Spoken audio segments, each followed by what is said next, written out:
आज हम पढ़ेंगे पाठ नंबर 18 तीर्थ स्थल। तो तीर्थ स्थल कौन से होते हैं? जहाँ पर हम घूमने जाते हैं, जो हमारे तीर्थ है, जहाँ पर हम अपने बहुत पुराने ज़माने से हमारे तीर्थ हैं, जहाँ हम अपने हमारे हिंदू धार्मिक स्थान हैं, उन पर घूमने जाते हैं। तो आइए इसके बारे में पढ़ेंगे। प्रस्तुत पाठ में हिंदुओं के तीर्थ स्थानों के बारे में बताया गया है। तीर्थ स्थान हमारे ईश्वर की प्रत्यक्ष अनुभूति कराते हैं। यह भी माना जाता है कि तीर्थों में संबंधित देवता निवास करते हैं। यही तीर्थों के महत्व तथा उनकी पवित्रता का द्योतक है। अयोध्या सरयू के दक्षिणी तट पर स्थित है। इसे मोक्ष नगरी कहा जाता है। अयोध्या भारतीय संस्कृति का प्रतीक है। देश के संभवतः प्रत्येक राजा महाराजा और धनाढ्य घरानों ने यहाँ भवनों का निर्माण कराया है। पुष्कर भारत का एकमात्र ऐसा तीर्थ है जहाँ ब्रह्मा का मंदिर है। पुष्कर में प्रतिवर्ष 2 बार मेले लगते हैं। पहाड़ियों से घिरे हुए स्थान पर लगने वाले दोनों भव्य मेलों में से कार्तिक पूर्णिमा पर लगने वाले मेले में देश विदेश से लाखों तीर्थयात्री यहाँ आकर स्नान कर पापों से मुक्ति पाते हैं। तो यहाँ साल में 2 बार मेला लगता है पुष्कर जी का, और यहाँ पर ये एकमात्र संसार का ऐसा मंदिर है जहाँ पर जो ब्रह्मा जी का मंदिर है। तीर्थ मनुष्य की मुक्ति के प्रतीक माने जाते हैं। ये पवित्र स्थल है। क्या मनुष्य इसकी पवित्रता को अक्षुण्ण बनाए रखने के प्रति सजग है? भारत तीर्थों का घर है। यहाँ पग पग पर तीर्थ स्थान तथा धाम है। इनमें 4 प्रमुख धाम माने जाते हैं। पूर्व में जगन्नाथपुरी, पश्चिम में द्वारिका, उत्तर में बद्रीनाथ तथा दक्षिण में रामेश्वरम। तो ये हमारे 4 धाम हैं, जगन्नाथपुरी, द्वारिका, बद्रीनाथ और रामेश्वरम। ये चारों धाम कहलाते हैं। अयोध्या और पुष्कर धाम का महत्व भी किसी धाम से कम नहीं आंका जाता है। प्रचलित विश्वास है कि यदि कोई तीर्थयात्री समस्त तीर्थों का दर्शन कराए और पुष्कर को छोड़ दे तो उसका पुण्य व्यर्थ चला जाता है। प्रयाग को तीर्थों का राजा और पुष्कर को आदि तीर्थ माना गया है। भारत की विविध संस्कृति में प्रविष्ट धार्मिक आस्थाओं ने इस धरती को स्वर्ग तुल्य बना दिया है। तीर्थों की परिधि में प्रविष्ट मानव स्वयं को स्वर्ग के द्वार पर पाता है। तो आइए सबसे पहले पढ़ेंगे आदि तीर्थ पुष्कर के बारे में। राजस्थान राज्य के अजमेर जिले में आदि तीर्थ पुष्कर शोभायमान है। पुष्कर ही भारत का एकमात्र ऐसा तीर्थ है जहां ब्रह्मा जी का मंदिर है। पुराने मंदिर को धर्मार्थ औरंगजेब ने तुड़वा दिया था। वर्तमान मंदिर का निर्माण गोकुल चंद पारिक नामक सिंधिया के मंत्री ने सन 1809 ईस्वी में करवाया था। ब्रह्मा के मंदिर में मूर्ति के 4 सिर हैं। कहते हैं कि प्रारंभ में ब्रह्मा के 5 सिर थे, किंतु शिव जी ने नाखून के आघात से एक सिर समाप्त कर दिया था। ब्रह्मा के सिर की हत्या का प्रायश्चित करने हेतु शिव भिक्षा पात्र के रूप में कपाल लेकर तीर्थाटन को निकले। काशी में शिवजी को उक्त कपाल से मुक्ति मिली, इसीलिए काशी को कपाल मोचन तीर्थ कहते हैं। पुष्कर के यज्ञ कुंड के निकट अगस्त्य मुनि की तपस्थली है। कहते हैं कि रामचंद्र जी, सीता तथा लक्ष्मण ने भी पुष्कर में स्नान किया था। पद्म पुराण के अनुसार एक बार देवताओं को राक्षसों ने बहुत तंग करना प्रारंभ कर दिया था। वे उन्हें पूजा पाठ तथा यज्ञ आदि नहीं करने देते थे। देवताओं को राक्षसों से बचने का कोई उपाय न सूझा। ऐसी स्थिति में ब्रह्मा एक महायज्ञ के लिए उपयुक्त स्थान की खोज में निकले। जिस समय वे पुष्कर के निकट वन में विचरण कर रहे थे, वृक्षों ने उन पर पुष्पों की वर्षा कर उनका स्वागत किया। उस वन की सुंदरता पर ब्रह्मा ने मुग्ध होकर उनसे वरदान मांगने को कहा। वृक्षों ने उनसे सदैव वहीं रहने का अनुरोध किया। ब्रह्मा मान गए। एक दिन ब्रह्मा जी ने अपने कर के कमल को भूमि पर छोड़ दिया। उसकी भयंकर आवाज से भूमि में कंपन हो गई। देवताओं द्वारा पूछे जाने पर ब्रह्मा ने बताया कि ब्रजनाभ नामक दैत्य उस क्षेत्र के बालकों को खा रहा था। उन्होंने मंत्र पढ़कर कमल द्वारा उसे मार दिया। जिस स्थान पर कमल गिरा वह स्थान पुष्कर के नाम से विख्यात हो गया। तो इस तरह से जब वो कमल वहां पर गिरा, इसी की वजह से वहां का नाम पुष्कर पड़ा।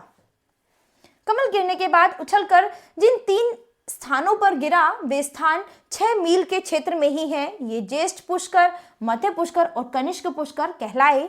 ज्येष्ठ पुष्कर के देवता ब्रह्मा, मध्य पुष्कर के देवता विष्णु और कनिष्क पुष्कर के देवता रुद्र हैं। ब्रह्मा ने पुष्कर में महायज्ञ का प्रबंध किया। मुख्य आहुति देने के लिए आसन पर बैठते समय उनकी पत्नी सावित्री कहीं दिखाई नहीं दी तो ब्रह्मा जी चिंतित हुए, क्योंकि अर्धांगिनी की अनुपस्थिति में आहुति नहीं दी जा सकती। खोज करने पर भी जब सावित्री का पता न चला तब रास्ते में जाती हुई एक लड़की को बुलाकर पास बैठाया और यज्ञ आरंभ किया। उसी समय सावित्री लक्ष्मी तथा पार्वती के साथ आ गई। अपने स्थान पर एक लड़की को बैठा देखकर क्रोध में उन्होंने ब्रह्मा को शाप दिया, जाओ तुम्हारी पूजा पुष्कर के अतिरिक्त कहीं भी नहीं होगी।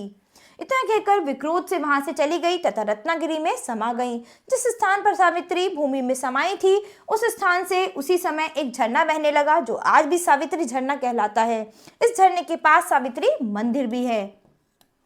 यहाँ विभिन्न राजा महाराजाओं द्वारा समय समय पर अनेक मंदिरों तथा घाटों का निर्माण व जीर्णोद्धार करवाया गया। किंवदंती की यहाँ रुद्रातिय नामक एक ब्राह्मण ने पुष्कर में विष्णु का मंदिर बनवाया था, तो जैनों ने जैन मंदिर बनवाए। इसी प्रकार श्रद्धालुओं व भक्तों ने शने शने इतने मंदिर बना दिए कि प्राचीन पुष्कर में यहाँ 400 से अधिक मंदिर थे, किंतु आगे चलकर मंदिर ध्वस्त व विलुप्त हो गए। वर्तमान समय में सबसे महत्वपूर्ण मंदिरों में 2 मंदिरों का नाम आता है, वे हैं ब्रह्मा जी का मंदिर तथा रंगनाथ जी का मंदिर। पुष्कर में प्रतिवर्ष 2 बार मेला लगता है। पहला मेला कार्तिक शुक्ल एकादशी से पूर्णिमा तक एवं दूसरा बैशाखी शुक्ल एकादशी से पूर्णिमा तक चलता है।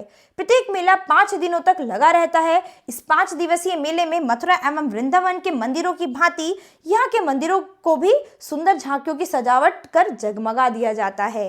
इस मेले में मन लुभाने वाली देश की विकसित संस्कृति एवं अनूठे रंगीलेपन के दर्शनों के अतिरिक्त पशु मेले लगाए जाते हैं, जिनमें बैल आदि पशुओं का क्रय विक्रय होता है। इस अवसर पर विकास प्रदर्शनियां, खेलकूद आदि के रोचक कार्यक्रम आयोजित किए जाते हैं। इसके बाद हम पढ़ेंगे दूसरा अयोध्या।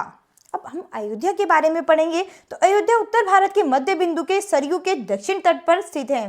कालांतर में अयोध्या को साकेत, कौशलनगर, विनीता, इक्ष्वाकु भूमि, कौशल तथा श्री रामपुरी जैसे अनेक नामों से पुकारा गया। यह मर्यादा पुरुषोत्तम श्री रामचंद्र की जन्मस्थली है।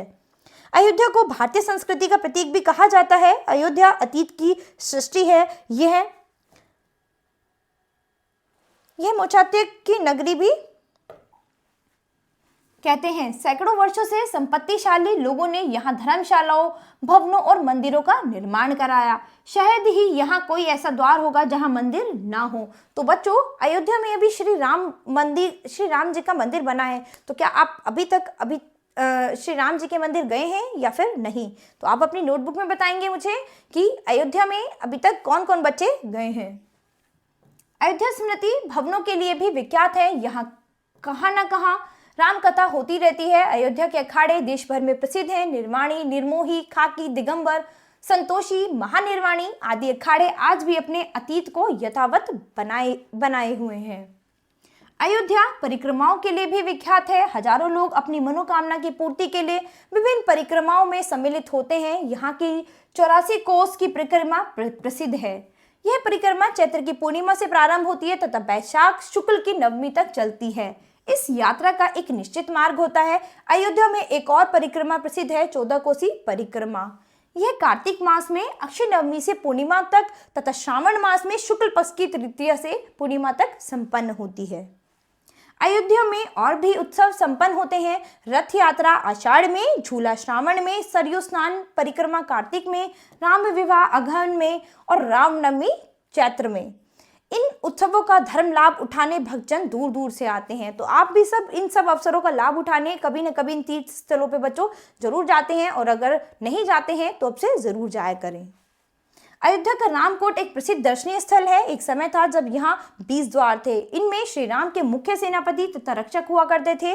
दुर्ग के भीतर 8 महल थे जिनमें श्री राम की माताएं और भाई रहा करते थे। अयोध्या पुण्यस्थली है। जनश्रुति है कि आज भी देवतागण इस पुण्यस्थली के दर्शन आते हैं। अयोध्या का पवित्रतम स्थान माना जाता है श्री राम का जन्म स्थान। तो अयोध्या को पुण्य स्थान, पवित्र स्थान क्यों माना जाता है? क्योंकि यहाँ पर भगवान श्री राम का जन्म हुआ था। धन्य है तीर्थ स्थान जिन्हें प्रभु अपने अवतरण से पवित्र और महान बना देते हैं। तो बच्चों, ये तीर्थ स्थान क्यों बने हैं? क्योंकि यहाँ पर भगवान के अवतारों का जन्म हुआ था, इसीलिए स्थान हमारे लिए तीर्थ स्थान बने। तो बच्चों, समय समय पर आपको इन तीर्थ स्थानों पर जाना चाहिए और भगवान के दर्शन करके आने चाहिए। तो आशा करती हूँ आपको ये पाठ बहुत अच्छे से समझ आया होगा।